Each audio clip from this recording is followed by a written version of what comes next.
Hi everyone, welcome to National Excellence Academy, and today we'll be discussing about a Jan current affairs of 2023, and this is our part 3 of our lecture series. And myself Harendra Gowda, and I am a educator for different competitive exams. Yes, is it clear? Okay, we'll continue.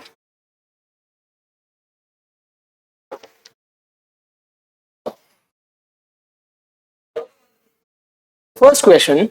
Recently, a tactical ballistic missile, Prithvi 2, was successfully test launched. It is a ballistic missile. Okay, it is a ballistic missile. Prithvi 2 was successfully test launched from Chandipur. Chandipur is located in, comment in our YouTube. Okay, Chandipur is located in, first question, off the coast of Orissa. Okay, okay, it is also called as Abdul Kalam Island. Okay, Abdul Kalam Island. Okay, what is its maximum range? Is it 250? Is it 450, 350, or 550 kilometers? What is the answer for this? Okay, before knowing this, we will see some basics about integrated guided missile development program. It is headed by, again, it is headed by Abdul Kalam. Okay, this project has been conceived in the year 1983 during the period of Indira Gandhi. Yes, is it clear? Yes, it is conceived during 1983 during Indira Gandhi period. Okay, it is headed by APJ Abdul Kalam. It has 5 different projects. First and foremost thing is Prithvi, and you can remember it as PATNA. Yes, first is Prithvi. It is, you should know this. In the exam, they can ask you the basic questions. Is it surface to air? Is it you can say surface to air or surface to surface? The first and foremost thing is the Prithvi missile. Prithvi missile, it is a short range. What is short range? It is less than 500 kilometers. Firstly, and second thing is, what is ballistic missile? What's the difference between ballistic and cruise missile? Ballistic missile is nothing but it takes a parabolic shape. Okay, getting what I'm saying? It is like if I'm launching from surface to surface, like I'll launch from surface and the hit target, okay, hit target will be again surface. Hit target will be again surface and it will take a parabolic shape. This is called as ballistic. And what is cruise missile? Cruise missile, it will reach a target parallel to a ground. Parallel to the ground. See, this is most important, I can say. In the exam, they can confuse you by giving, okay, it is, you can say it is ballistic missile. They can give you by saying it is a cruise missile. Okay, it is first and foremost thing is, it's a short range, surface to surface missile and a ballistic missile. Firstly, it is about Prithvi. And second thing is, it is Agni series. Okay, in our partner, the second, like you can say the project is, it is Agni series. Agni series, it is an intermediate. Okay, okay, it is intermediate. It is more than 500 kilometers. Okay, it is more than 500 kilometer intermediate range. It is again surface to surface missile. Is it clear? Yes, follow me. Second, like a second foremost thing is, it is intermediate range and surface to surface. And recently we have launched Agni 6. Okay, why Agni 6 is most important is, it is a intercontinental ballistic missile. What is this? Okay, we can launch this missiles more than 600 kilometers, I can say. Like we can launch it from one continent to other continent. Yes, are you following me? Hence, this becomes most important. Hence, it is called as intercontinental ballistic missile. Yes, okay, it is our Agni series.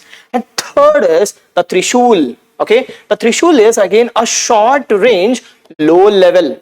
Okay, it will move in the low level. It is again a short range, means I've already said you it is less than 500 kilometers. Yes, again this is important. It is not surface to surface, it is surface to air. But this two are surface to surface. One is short range and the other one is the medium range. And if you are talking about Trishul, it is short range and surface to air missile. Yes, is it clear? And the fourth one is, that is Akash. Okay, the fourth, like under this IGMP, is Akash. Again, Akash is medium range surface to air missile. See, this is short and this is medium. See, the exam, this becomes important, and they've asked a number of questions in this, like in this project, because this project has been worked to achieve self-reliance in defense technology, especially with respect to missiles. Yes, okay. And last one is Nag. Nag is an anti-tank missile. Recently, we have launched the third generation fire and forget anti-tank missile, and you should know this. Okay. Yes, is it clear? See, you should know about like IGMP, that is Integrated Guided Missile Development Program. It is under the leadership of Abdul Kalam, which has been conceived in 1983. Yes, it has 5 different projects. The first and foremost thing is the Prithvi, and second is the Agni. Okay, Prithvi is a surface to surface short range, that is less than 500, I can say. And the second one is the Agni series. It is like a medium range. It is again surface to you can say surface. And the third one is Trishul. This Trishul, we have closed this Trishul. Okay, it is not operational now. Trishul. And the fourth one is, it is Akash. Again, it is surface to air ballistic missile. Surface to air ballistic missile. Again, it is a intermediate or the medium range, I can say. Okay, medium range. And the last in the series is, it is which one? It is Nag series. It is an, like we have launched the third generation anti-tank missile. Yes, is it clear? You should know this. And about coming to the Prithvi series. Okay, Prithvi 2 series. Recently, we have launched the Prithvi 2 series. And what is the uniqueness about this Prithvi series? Okay, it is indigenously developed. First and foremost thing, you should know this. First is indigenously developed, and second thing is the nuclear capable missile. It can carry nuclear missiles. This we know already. The Prithvi series is common. It is surface to surface. And third thing is, it has a strike range. Again, we know this. It is short range, less than 500. Okay, we can easily remember it as 350. Okay, yes. Okay, this is more than sufficient. Okay, it has been launched by DRDO. Where? In the coast of Orissa. Yes, is it clear? See, what is the answer for this? Okay, what is the answer for this? What is the maximum range of Prithvi 2 missile? What is the maximum range? It is 350. The answer for this is C. Yes. Okay, we'll move to the next question. Second question, the 75th Army Day celebration held in. Why this is important again? See, this is most important for this year's. Is it held in Delhi, like in Bengaluru, Srinagar, or in Mumbai? What is the answer for this? Yes. Okay. Recently, we celebrated. Okay, Venice. Okay, Venice Army Day celebrated. Okay. The first question can be in the exam. They can ask you directly by saying that Army Day is like when is Army Day celebrated? Army Day is celebrated on January 15th. Okay. First thing, when or why? Okay. Okay. First one is why. Why Army Day is being celebrated? Because during this day, okay, during this day on 1949, M. Karyappa, the first Chief Marshal of India, he took the authority from who? From Buchard. The transfer of power, okay? The transfer of power, that's as simple as that. The transfer of power has happened from Buchard to M. Karyappa. Like when? On Jan 15th.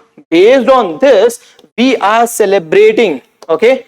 We are celebrating the Army Day on Jan 15th. But why this year's, you can say, Army Day is most important? Because this year's Army Day is celebrated in, you can say, Bengaluru. That is on 75th years of Army Day, which is held outside, okay, which is held outside of Delhi for the first time, which is held outside of Delhi in, you can say, in Bengaluru. Okay. you should know this basic things. See, first you should know, see, whenever you are reading about this topic, see, you should know about a few basic things. First thing is, you should know when is Army Day celebrated. As we have as we have known, the first and foremost thing is it is on Jan 15th. Okay, why this Army Day is being celebrated? You should know this. The transfer of power from the Butchard to the Chief Marshal, it is M. Karyappa. Yes, and third thing is where where did this year's, you can say, the Army Day is being celebrated. It is celebrated outside of Delhi. This is for the first time we have celebrated Army Day outside of our Delhi. What is the importance of this? Like you can say, this festival or a celebration celebrating outside of our, like you can say, Delhi, to give more, you can say, to give more exposure to the people to watch this parade. What this parade is all about? In this parade, they will be, okay, they will be exposing, you can say, different, you can say, equipments, okay, different equipments which were, you can say, which are present in under the control of army. First thing. And second thing is they will be providing different awards, okay, different awards to the soldiers, okay, and this can be watched by people across, you can say, people across India. From this year they will be diversifying this, you can say, this like Army Day parade. Yes, is it clear? At least you should know few points about this. Yes, and what is the answer for this? What is the answer for this question? The 75th Army Day is celebrated in, is it Delhi? Is it Bengaluru? Is it Srinagar? Mumbai? What is the answer for this? The answer for this is Bengaluru. Till now, I can say till 74th, which was completely held in Delhi, near to Delhi Cantonment Station. Okay, held on Delhi Cantonment Station. Okay, now for the first time they have celebrated in Bengaluru. Yes, and so for this becomes, it is Bengaluru. Yes, is it clear? Third question, it is on military exercises. See, if you see any competitive exams, okay, if you see any competitive exams, you can see at least a question on different exercises between different countries. Okay, especially between India and different major economies. I can easily say that it is the closest nations of India. Yes, let's see this question. Let's see how many of them can answer this question with ease. Yes, Veer Guardian 2023, which was held on January, it is a military exercise, will be held between India and which country? India and which country? What is the answer for this? Yes, what is the answer for this? Is it USA, Japan, France, China? What is the answer for this? Okay, before knowing to this, let's see about few basics about the military exercises. Okay, Veer Guardian. See, recently India and Japan, okay, India and Japan conducted a joint military exercise that is called as a Veer Guardian 2023. Getting what I'm saying? See, in the examination, they can directly ask us saying that, okay, Veer Guardian 2023 recently held, okay, between which two countries? They can give you options saying that, okay, it is between India and Japan, India and US, India and Israel, or India or Russia. It can be any, you can say, any nations. You need to be in a position to say that, okay, you need to be in a position to say that, okay, it is between India and Japan. And you should also remember, okay, you should also remember few points about USA.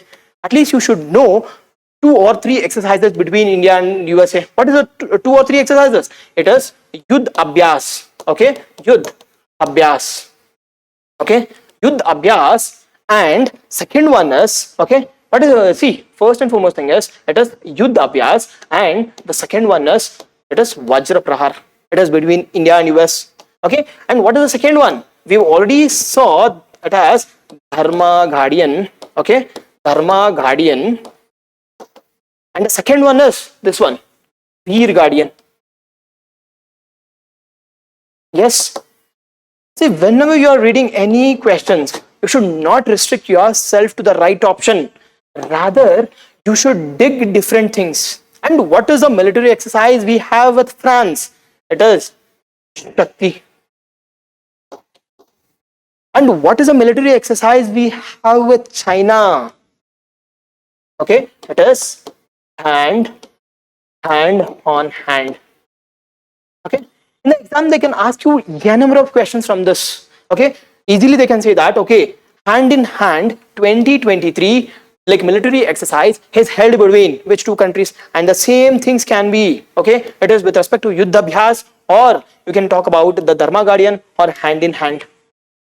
Yes, getting what I'm saying? See, not only this, you need to know few things about a few different countries. See, you should know about the Shakti, it is between India and France. You should know about hand in hand, it is between India and China. You should know Simbex.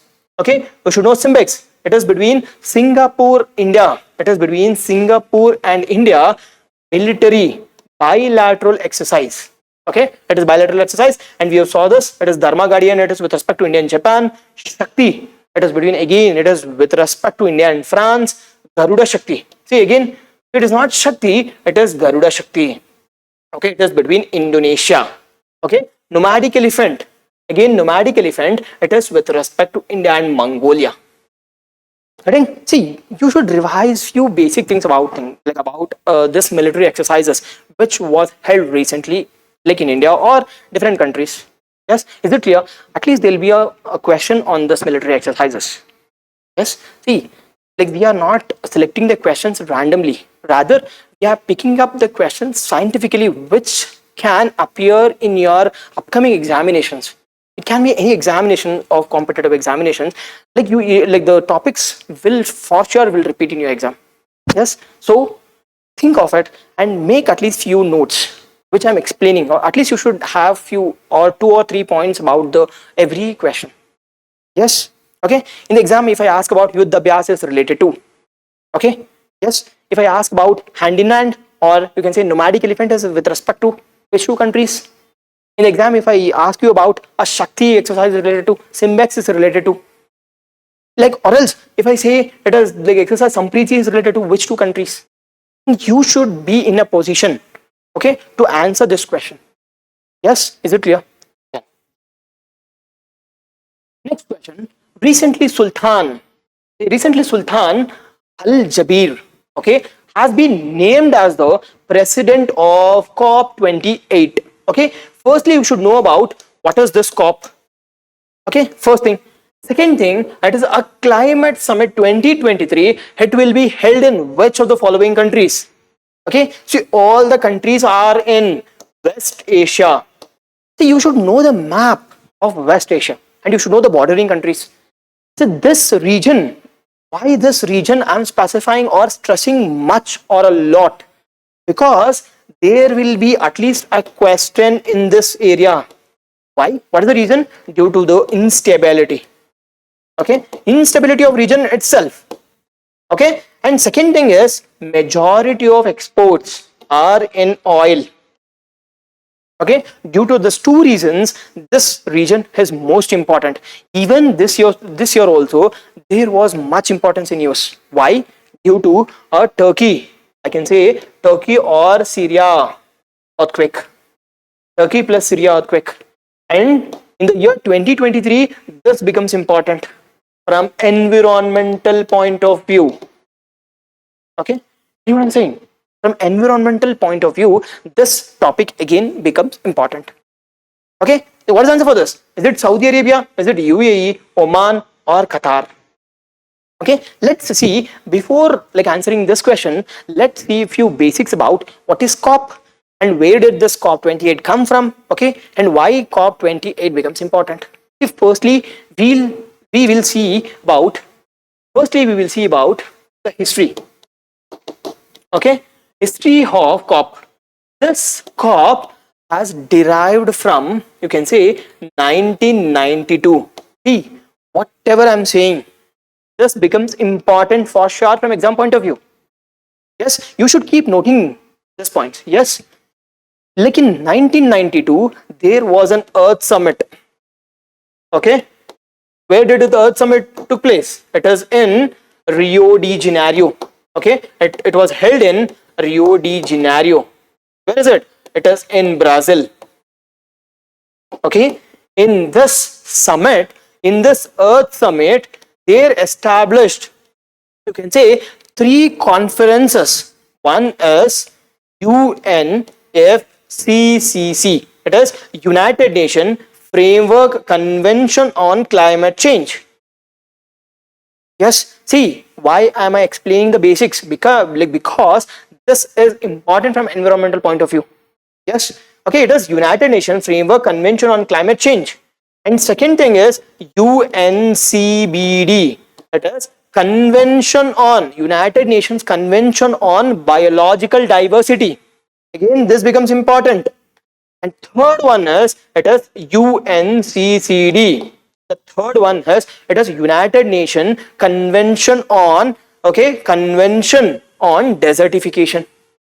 Yes, you should know this. So it is with respect to climate change, biodiversity, and third one is with respect to desertification. See, COP28 under this, okay, COP28 was established under United Nations Framework Convention on Climate Change.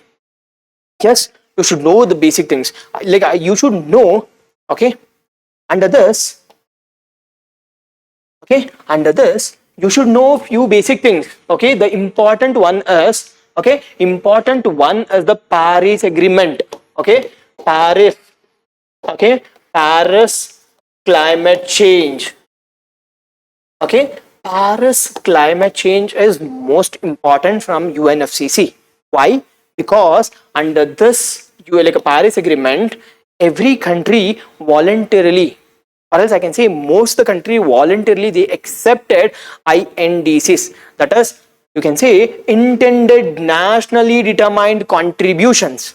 Yes, or else I can say the most of the countries have, you can say, accepted the nationally determined contributions. The same was done by India also. What does India do? Does India has said that emission intensity we will reduce it by 33 to 35%. Okay, 35% from 2005 level by 2030. Okay, with respect to non-fossil fuels, use of renewable sources. Okay, use of renewable sources, we will use it by 40%, and in later period in 2020, this has been increased to 50%. See, in the exam, they can directly ask that, what is the INDC, that is intended nationally determined contributions of India with respect to renewable energy? It is 50%. Out of 100%, we need to achieve 50% of our, you can say, energy should come from renewable sources. Firstly, yes, and with respect to, okay, we updated it from 33 to, we have updated it to 45%. Yes, emission intensity, we need to decrease it to 45% out of 100% from 2005 level by 2030 as a target. Yes, is it clear? The last criteria is the carbon sink. Okay, we have set to the, you can say, COP. Okay, it is conference of parties that we will increase our carbon stock. Okay, carbon sink is nothing but absorption.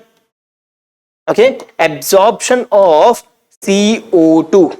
Okay, absorption of CO2. Absorption of CO2 can be naturally also, by, you can say, by planting different plants or trees. And the second thing is with respect to artificial methods or the technological methods. By technological methods also, we can decrease the carbon or the CO2 content present in atmosphere. And the target is 2.5 to 3 billion tons by 2030. Yes, is it clear? So this, I can say, is most important. See, from this topic, I'll just give you a revision. Yes, the first and foremost thing is, that is 1992. The 1992 is also called as an Earth Summit. First thing. Okay, it is held in Rio de Janeiro in Brazil.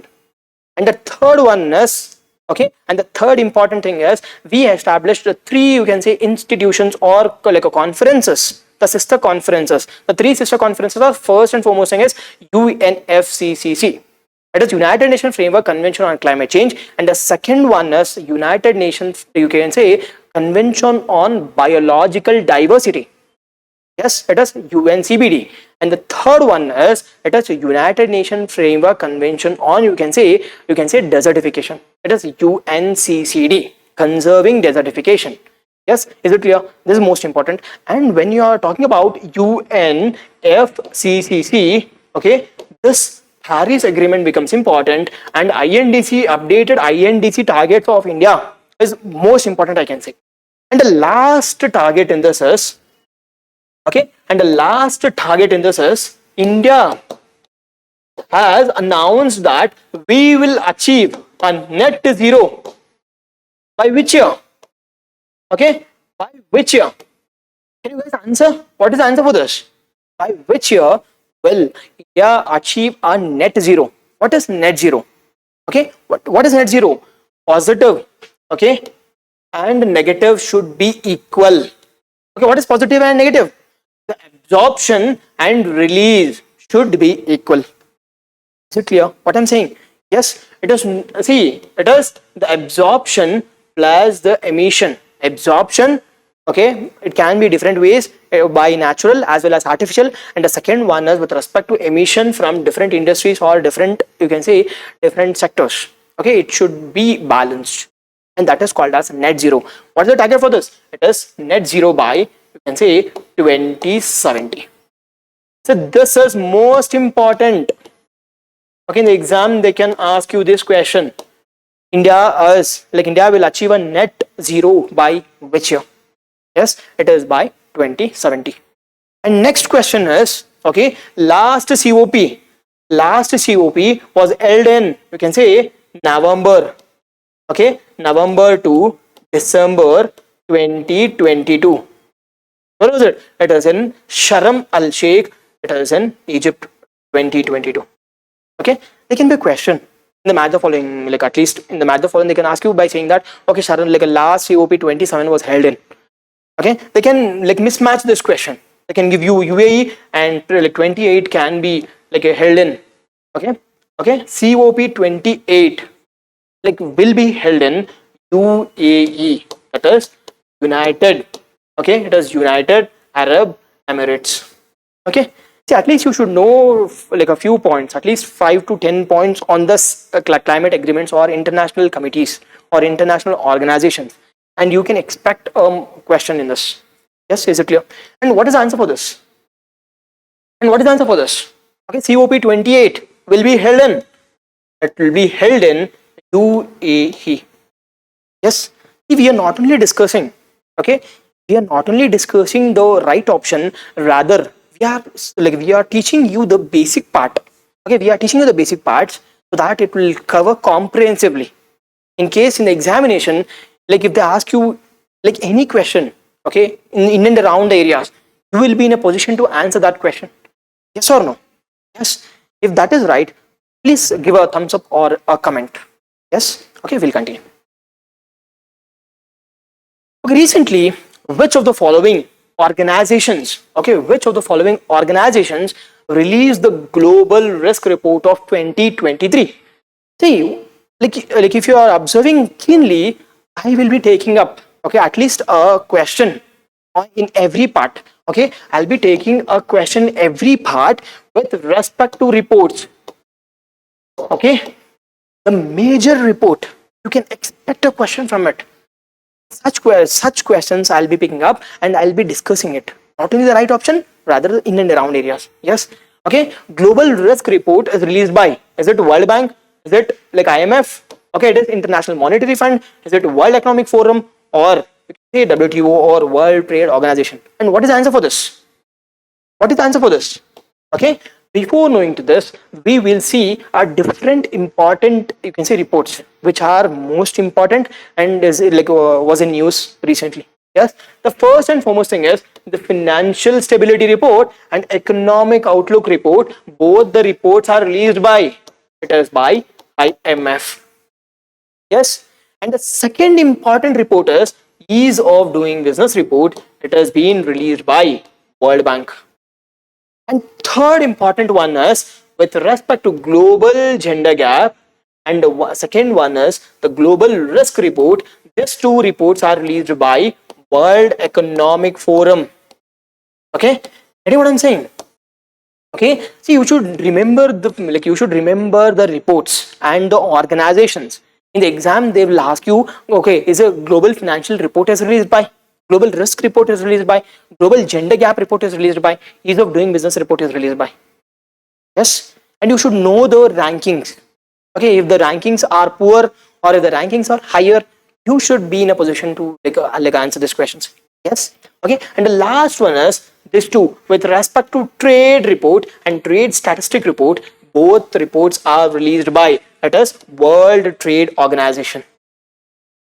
Yes, is it clear?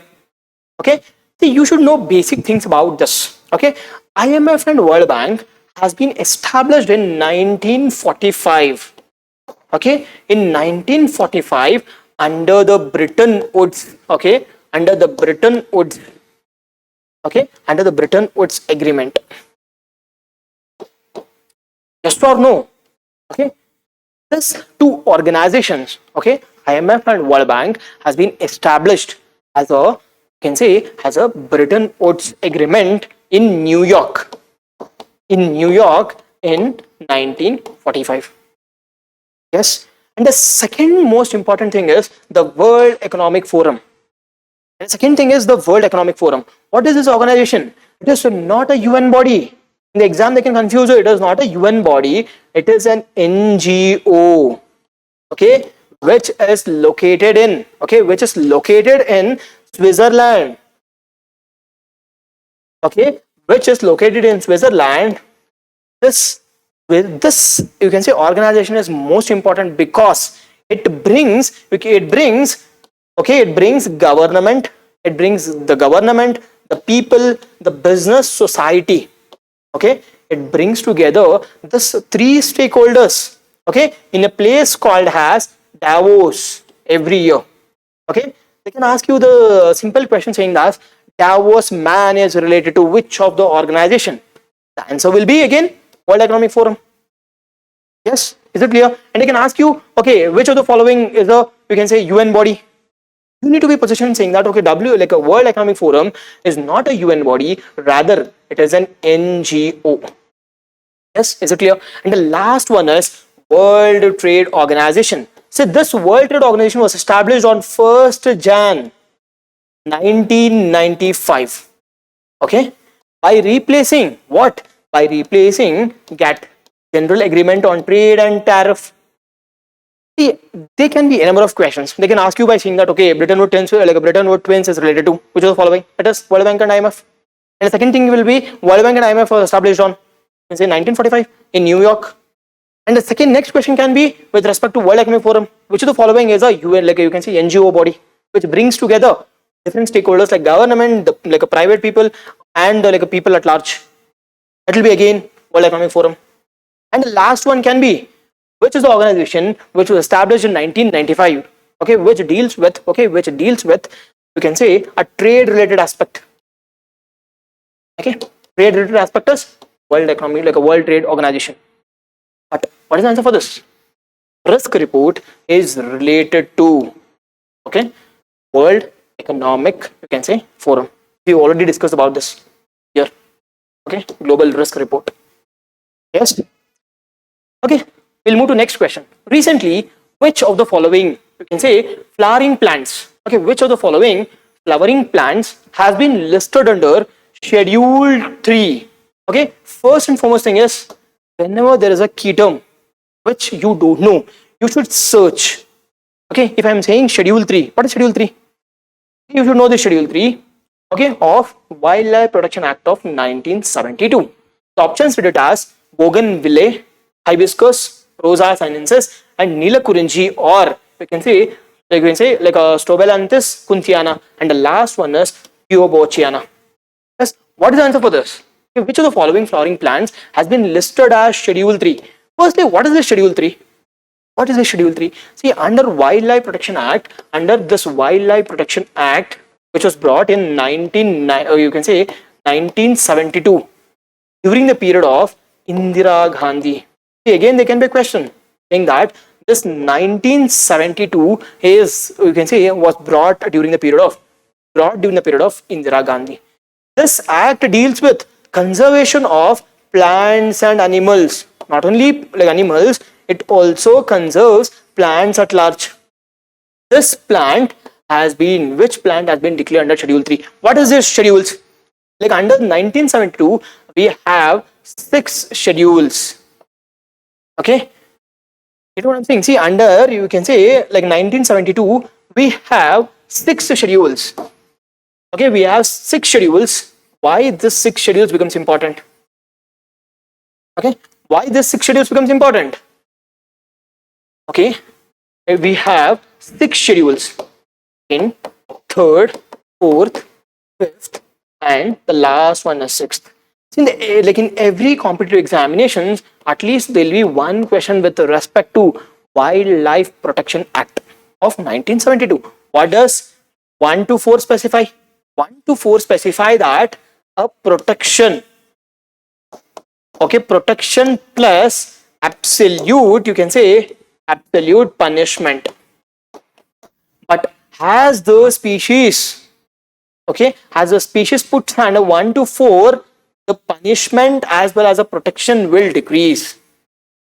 This simply means the first schedule will have higher protection and higher punishment, whereas schedule 4 will have lower protection and lower punishment.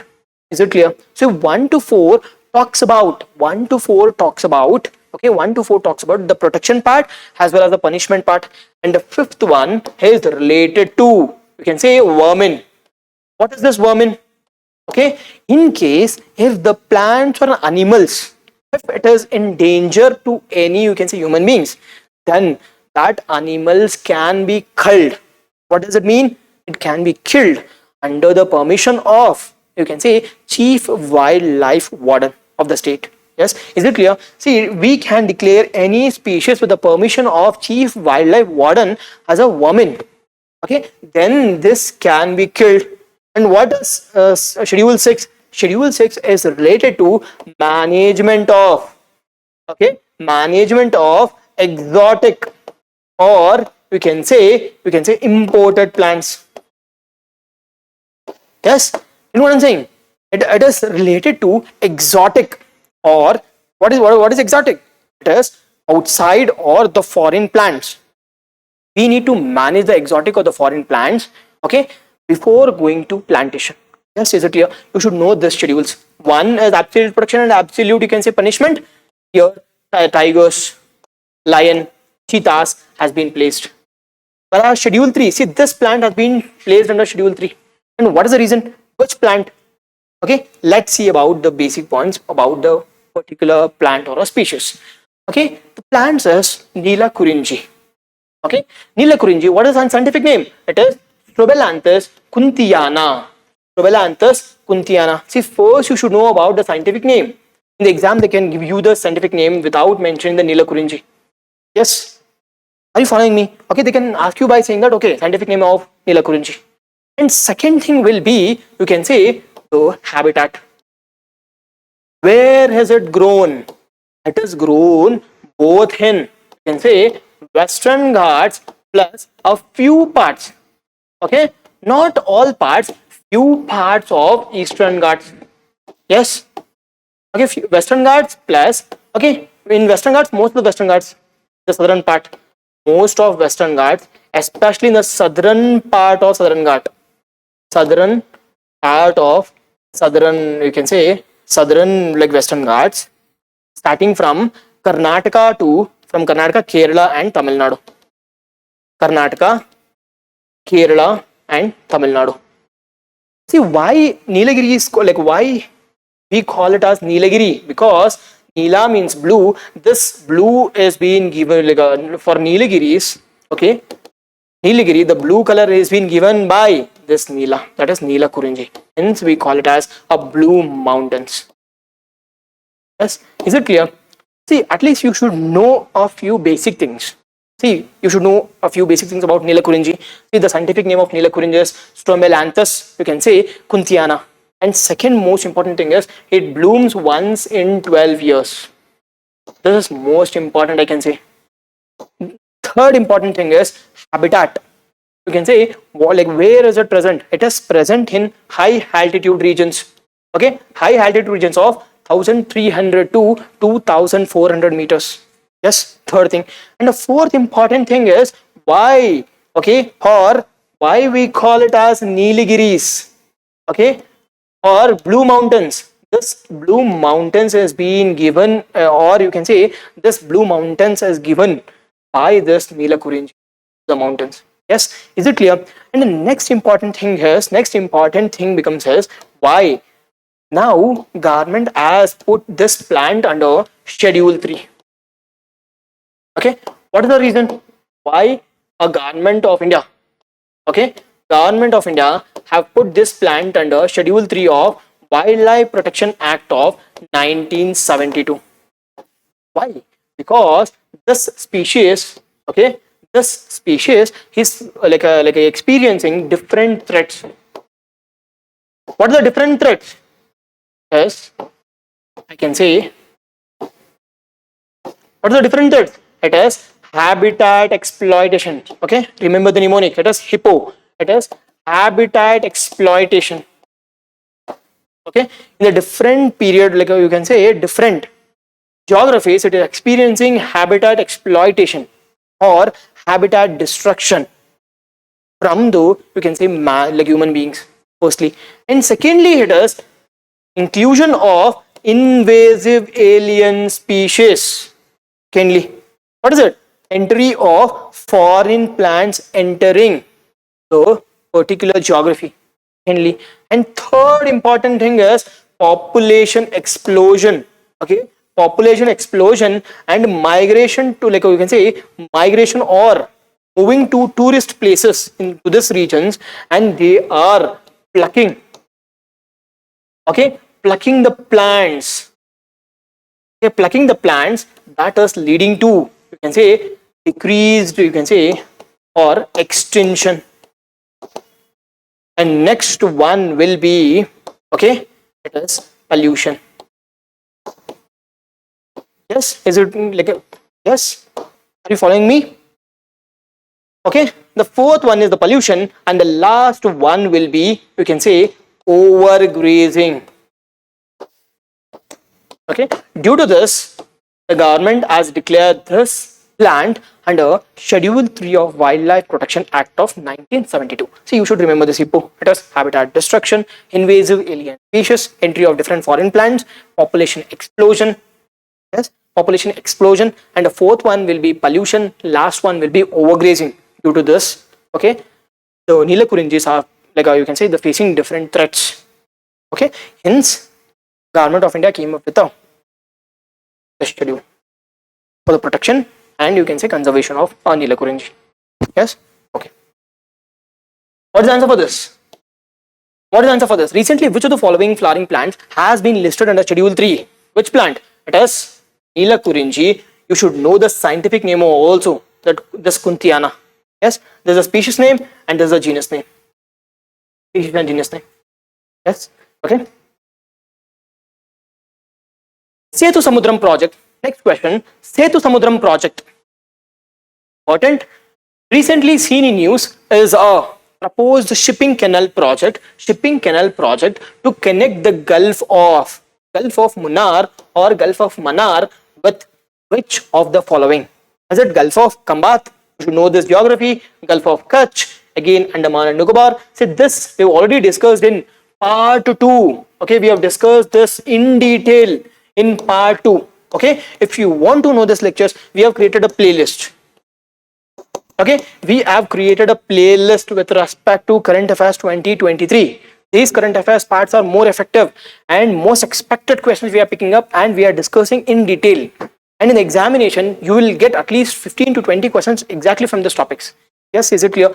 Hence, you should consciously watch. You should make a separate notes on it, and you need to keep revising. That is the whole strategy about this course. Yes. Okay, you should know about this. Okay, where is it? Park Street. What is the answer for this? Let's see about the complete Setu Samudram project. Okay, firstly you should know about, see, the existing route to, you can say, western part or the western coast. Okay, western coast of India. See, if you take this part, western coast, this is western coast, and this is an eastern coast. Okay, eastern coast, east coast. If you want to move from west coast to east coast, you need to move from, okay, like by, you can say, by surrounding south, you can say, Sri Lanka.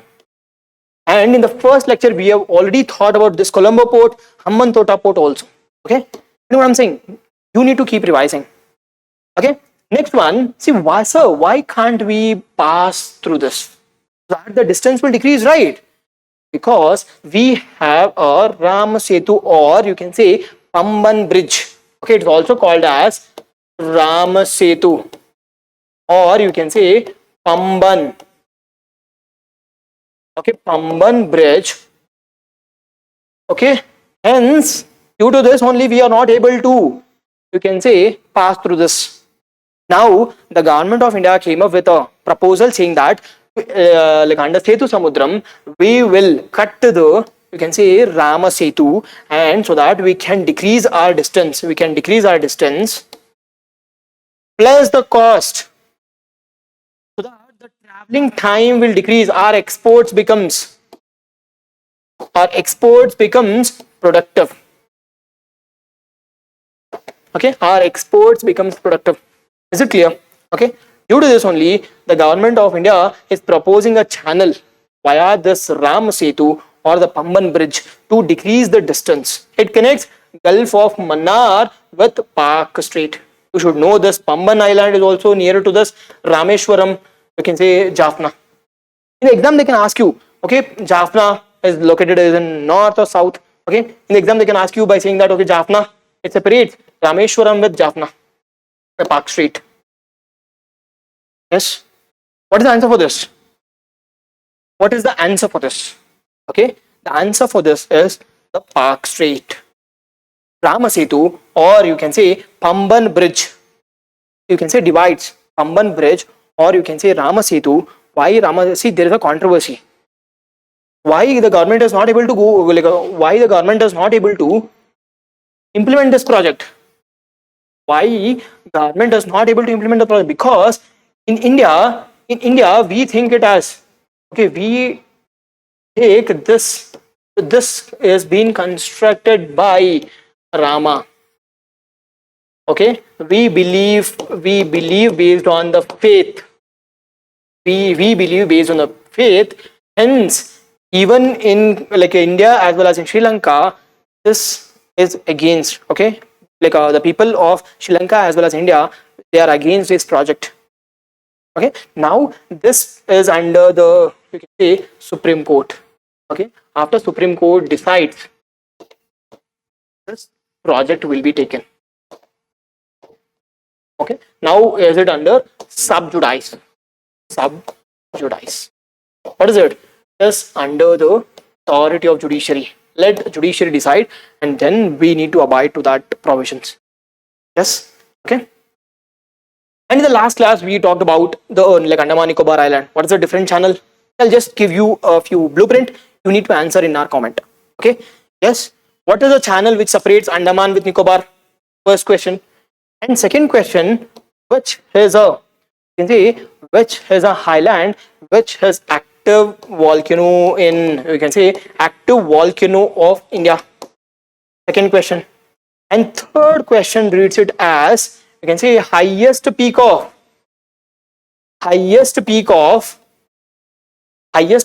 Andaman and Nicobar. Okay, if you are following my lectures, you will be in a position to answer these three questions. If you know the right option, you give a thumbs up, or you comment in our comment section, so that the other persons will also get revised. Yes. Okay, the separation between Andaman and Nicobar Island, so you can say the active volcano of India, the highest peak of Andaman and Nicobar. Yes, and even you should know about the lowest, you can say, southern peak of Andaman and Nicobar. Okay, and the fifth one is, It is nearest to which country? Okay, comment. One who comment rightly this 5 questions, we will give you you can say a compliment. Yes. What is the answer for this? It is Park Strait. And you should know about Gulf of Kambat. What is Gulf of Kambat? Where is it located? And you should know about Gulf of Kutch. If you take it as a Gujarat coast, okay, this is Gulf of Kutch. Okay, this is Gulf of Kutch, and this is Gulf of Kambat. This is nearest to Gujarat. This is on the coast of Gujarat and Maharashtra. Yes. You should know the geography of a country, different gulfs, different streams, different rivers, different mountains, highest peaks, the boundaries, the surrounding states. Yes. Next question. Recently, Vice President Jagdeep Dhankar. It is from Constitution or Polity section. It's an easier one, but you should be more cautious while answering. Recently, Vice President Jagdeep Dhankar criticized the Supreme Court of the doctrine of basic structure. Doctrine of basic structure doctrine is related to which of the following? Which of the following cases? Is it related to like Indira Sawhney case? Is it related to K.S. Puttaswamy case, Keshwananda Bharati case, or Shreya Shingal case? Okay, what is the answer for this? Okay. Before going to this, we will see some basics about the basic structure doctrine. See, basic structure doctrine has been derived under the Keshwananda Bharati case of, you can say, 1973. What does basic structure doctrine mean? Okay, basic structure doctrine means, okay, Parliament can't amend. Okay, can't amend the basic principles, okay, of Constitution. Okay, is it mentioned in our Constitution? No, it is not mentioned in our Constitution. It is a judicial innovation. Okay, this basic structure is a judicial innovation which says that under Article 368 of our Indian Constitution, you can amend any of the part of our Constitution without disturbing the basic structure of our Constitution. This limits the power of Parliament. You know what I'm saying? See, this limits the power of Parliament. Hence, based on this only, recently, the Vice President has criticized the judiciary, saying that the basic structure doctrine, it is not mentioned in our Constitution and it should be made null and void. And what is your option, like what is your answer for this? Give a comment. Yes. And what is the answer for related to it? It is Keshwananda Bharati case of 1973. Okay. Just to give you a brief, Article 368 is related to amending power of Parliament. Amending power of Parliament, a Parliament can amend any part of the provisions or any part of the Constitution without affecting the, okay, you can say without affecting the basic structure doctrine. And what is K.S. Puttaswamy case? K.S. Puttaswamy case came in 2017. It is related to right to privacy. Okay, right to privacy has a fundamental right under Article 21 of our Indian Constitution. Yes or no? Yes. Yes, Puttaswamy. What is Indira Sawhney case of 1992? Indira Sawhney case of 1992 is related to reservations. To be specific, in the judgment, Indira Sawhney judgment, it said that the reservation should not exceed 50%. Should not exceed 50%. And secondly, EWS quota, 10% EWS quota has been made null and void. Okay, in this context, you need to read 103rd Constitutional Amendment Act. What is it? What does this 103rd Constitutional Amendment Act is related to? Just comment. Okay, last one is Shreya Shingal case of 2015. In Shreya Shingal case, it upheld right to freedom of speech. Okay, right to freedom of speech under Article 19, okay, under Article 19, and said IT Act of 2000 has been made null and void. Yes. See, you should at least know few principles about the judgment. If I ask you, like a Puttaswami judgment is related to, you should be in a position to say that, okay, it is a right to privacy as a fundamental right in Article 21. And if I ask you about Shreya Singhal case, you should be in a position to say that, okay, it has made like IT Act of 2000 null and void and gave more privacy to, you can say, like a freedom of, you can say, speech and expression at Article 19. Yes, getting what I'm saying? Don't think like I'm teaching you fast. You should know the concepts in a faster way. Then only your success will be like in a faster way. Yes. And if I ask you about Kishanandabad's case, is related to, you can say, a basic structure doctrine which was came in 1973. Yes. Is it clear? Yes. Under article, you can say you should know that this is not a constitutional mandate, it is a judicial innovation. Okay, done. Next question. Recently, the Soul of a Steel Challenge. Okay, recently a Soul of a Steel Challenge, an initiative of Claw Global. See, again, this organization becomes important. Claw Global was launched in which of the following states or union territories? Is it Sikkim, Uttarakhand, Ladakh, or Jammu and Kashmir? What is the answer for this? See, this has been in news like in the month of January. Yes. What is the answer for this? Before knowing to this, we will see more about the Soul of a Steel Challenge. What is this Soul of a Steel Challenge? Okay. So this initiative has launched by Claw Global with the support of Indian Army. Okay. This I can say is most important. I can say in the examination they can directly say that, okay, Soul of a Steel, like a Steel Challenge, is an initiative of, is it between Claw Global and Indian Navy? No. It is between Indian Air Force? No. It is between Indian Army. They are just supporting this Claw Global. First thing. And second thing, what is the objective of it? Objective of it is to test one's high, you can say, altitude endurance. So objective of this initiative is to test the high altitude endurance.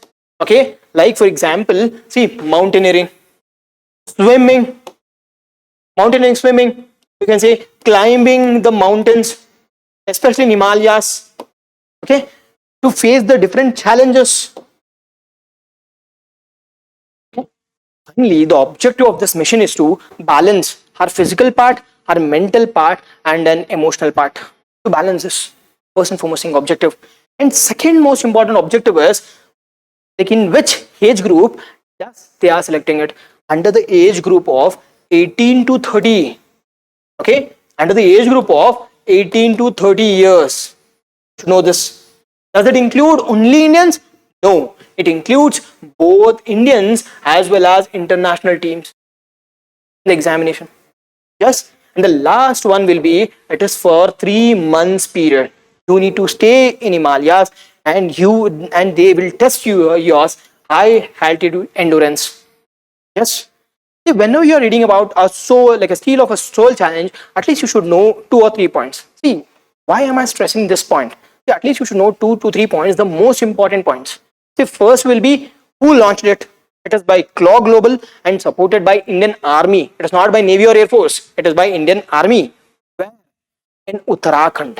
Okay, in Uttarakhand. Okay, in Uttarakhand. And second will be, what is the objective of this mission?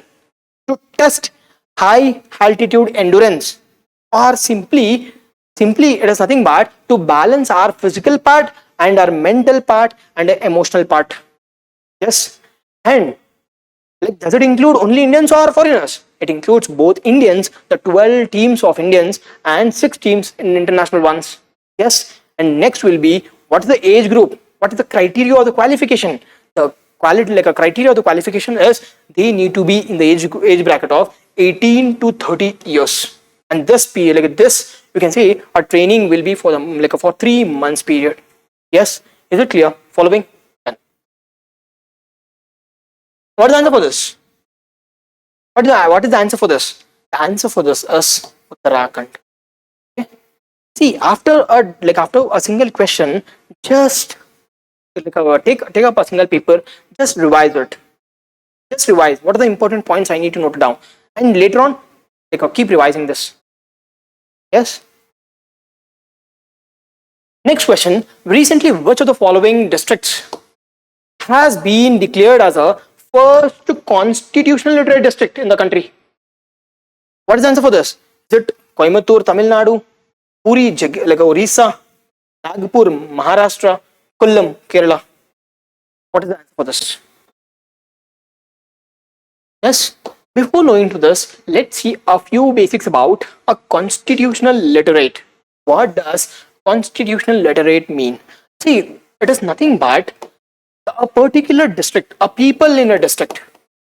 Okay, people in a district, they are aware about a different provisions, different provisions of, you can say, Indian constitution. They are aware. They know. If I say if I say about the articles related to fundamental rights, they will be aware. If I say about a preamble, yes. If I say about MLAs, their qualification, their criteria. If I say about President of India, who is the head of our constitution, yes, at least they'll know a few provisions about a constitution. Then only we can say that a district has achieved you can say constitutional literate district, and that district has been achieved by Kollam. Kollam is located in Kerala. Okay, and you should know about Kerala. Kerala, why Kerala? Kerala has an highest literacy, and now it has become the first constitutional literate in the country. Yes. What is the answer for this? It is. What is the answer for this? It is D. Kollam, Kerala. Yes. Next question. What is the name of the India's first national assessment regulator? Assessment regulator, which has been recently notified by which of the organization? Is it UGC? Is it NCERT? Is it AI, AIIT, that is All India Institute of Technical Education? Yes, the D option is none of the above. And what is the answer for this? Okay, before knowing to this, let's see about few provisions about this. You can see like the national assessment. Okay, first national assessment regulator. First national assessment regulator is also called as PARAC. This PARAC is nothing but the performance assessment review, and you can say knowledge holistically. Yes, the first and foremost thing is you should know this, and this has been notified under NEP 2020. Okay, this PARAC is a first national regulator with respect to education aspect. This has been notified by Ministry of Education under New Education Policy of 2020, which was headed by Kasturi Rangan Committee. Okay? Kasturi Rangan Committee. You know this. Okay. And next important thing will be, who is the regulator for this PARAC? It is by NCERT. Yes. You know what I'm saying? See, firstly, you should know about this provisions has been declared by Ministry of Education. See, from HRD, the ministry has been renamed to Ministry of Education. First one, and second one is it has been notified under National Education Policy of 2020, which was headed by Kasturi Rangan. See, this is second one, and this Kasturi Rangan Committee. Okay, Kasturi Rangan, like based on the Kasturi Rangan Committee, the NEP project has been implemented. Okay, after this you can say a single window. I can say a single window national assessment regulator. National assessment regulator called PARAC has been established under national, like you can say, education policy, and they have given authority to NCERT. Yes, is it clear? See, we are establishing a single window or a single organization to assess uniformly all over the country, so that education becomes uniform and holistic. Okay, holistic, but applying it to the 21st century, we can say, our students. Yes, is it clear? And what is the answer for this? Okay, the answer for this becomes, it is NCERT. Everyone saying it has become the India's first national assessment regulator as a single window regulator. Okay, single window regulator. It will achieve uniformity. It will achieve uniformity in regulation, and it will ease the process. It will ease the process. Yes or no? You should know about Parak, performance. We can say like a review, and knowledge holistically. Performance, assessment, review, like a knowledge holistically. Yes, you should know this. See, whenever, if I, like in the examination, if I ask you about Parak is related to, it's the National Assessment Regulator. Who is the National Assessment Regulator? It is again NCERT. It has been notified by which ministry? It is by Ministry of Education, not HRD. Yes, under NEP, or like you can say National Education Policy of 2020, headed by Kasturi Rangan Committee. Yes, is it clear? At least you should know like a few points. Next question. Recently, the annual survey of education report, that is ESSER report 2022. Okay, this is the 17th report. This is the 17th report which has been released.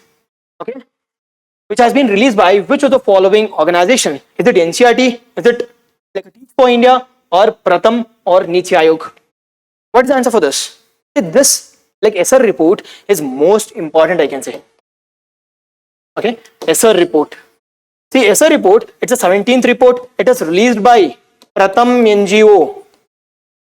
Okay, it is not a governmental body, it is an NGO which is based in Mysore. Okay, or Mysuru. Okay. Okay, which is based in Mysuru. Okay, it's an NGO which will take household survey. Household based survey. So it is like a household based survey, not, you can say, school based survey. Yes, see, first you should know it is released by Pratham NGO, it is a Mysore based, and second thing is household and not school based, and third important thing is it takes assessment only in rural areas. Okay, not in urban. Under the age group of 5 to, you can say, 16 years. Yes or no? Yes, you should know this. And what is the and you need to know about a few things about, okay, what is this assessment is all about, and what is the few things about this ESSER 2022. According to this ESSER report, you can say first and foremost thing is like our, you can say, attendance in schools plus enrollment. You can say enrollment has increased from 97.8 to 98.2%. Is it clear? The first and foremost thing is the enrollment ratio among the schools has increased, firstly. And second important thing is enrollment in public or the government schools has also increased. The second thing. And third important thing is infrastructure with respect to toilet for girls, with respect to libraries, with respect to playgrounds has also increased. Third important thing. And fourth important thing is attendance of teachers. Attendance of teachers has increased. See, these are the positive things. The first and foremost thing is, I'll just give you a brief. The first important thing is enrollment in schools has increased, and second thing is enrollment in government schools has increased, and the third important thing is, you can say, infrastructure with respect to girl education, library facilities, toilets has actually increased, as well as the last one is attendance of the, you can say, the teachers has also increased. Then what is the negative part? Again, what is the negative? And negative of it is, you can say, quality of education. Okay, quality of education has declined. This is the most important, I can say, the quality of education has declined. How can you say that, sir? How can you say that? I can say that by saying that, okay, like a class 3 student, okay, class third standard student, he is not able to read a second standard textbook. You know what I'm saying? So this shows our quality of education has actually declined. Though our attendance and enrollment has increased, the quality of education has like a decline. That is leading to increased tuitions. Yes, is it clear? And what is the answer for this? Annual survey. It is the 17th like ASAR report. It is like released by NGO Pratham. Okay, which takes on the basis of household based survey only in rural areas. Yes, it is released by NGO Pratham, which is based in Mysore. Yes. Next one, recently NHPC Limited has submitted the you can say feasibility report for India's largest hydropower. See, India's largest hydropower, how many volt? 11 gigawatt. Okay. On, you can say the Upper Siang multi-purpose storage project, which is located in which place? Is it in Assam, Nagaland, Sikkim, or Arunachal Pradesh? And what is the answer for this? Okay, before going to this, let's see about few basics about this Upper Siang project. Okay, see, Upper Siang multi-purpose project, it has been conceived by NHPC. How many gigawatts? I already said it as 11 gigawatt project. Okay, in the, you can say, the state of Arunachal Pradesh. But okay, but this, as we can say, this has been opposed. This has been opposed by China, opposed by Bangladesh, okay, opposed by environmentalists. Yes, and this is waiting to get an approval from NGT. Yes, okay, this is Upper Siang. It is a tributary which is located in Arunachal Pradesh. It is a tributary of Brahmaputra. You should know this, and you should know about Subanasri. You should know about Brahmaputra, Dibang, Lohit. Okay, you know what I'm saying? See, whenever you are reading a particular topic, you should be in a position to see the geography, see about a map, see about the basic concepts. See, in case if I ask you about Upper Siang is located in, the easier question is Arunachal Pradesh. To become India's largest hydroelectric project, what is the gigawatt? You need to be in a position to say that, okay, it is 11 gigawatts, sir. And third thing, important thing will be, okay, it is constructed on the tributary of which tributary? It is a tributary of Brahmaputra. And who are opposing it? It is being majorly opposed by Brahmaputra, or you can say Brahmaputra, you can say running rivers from Bangladesh, from China, and even from environmentalists. And why are we constructing in Northeast the largest hydropower? It is because this Northeast has a, you can say, highest potential of hydroelectricity. Yes, is it clear? Hope you all enjoyed my class. Okay, hope you all enjoyed my class, and at last, give a thumbs up if you like our initiative. Please subscribe to our initiative. Thank you.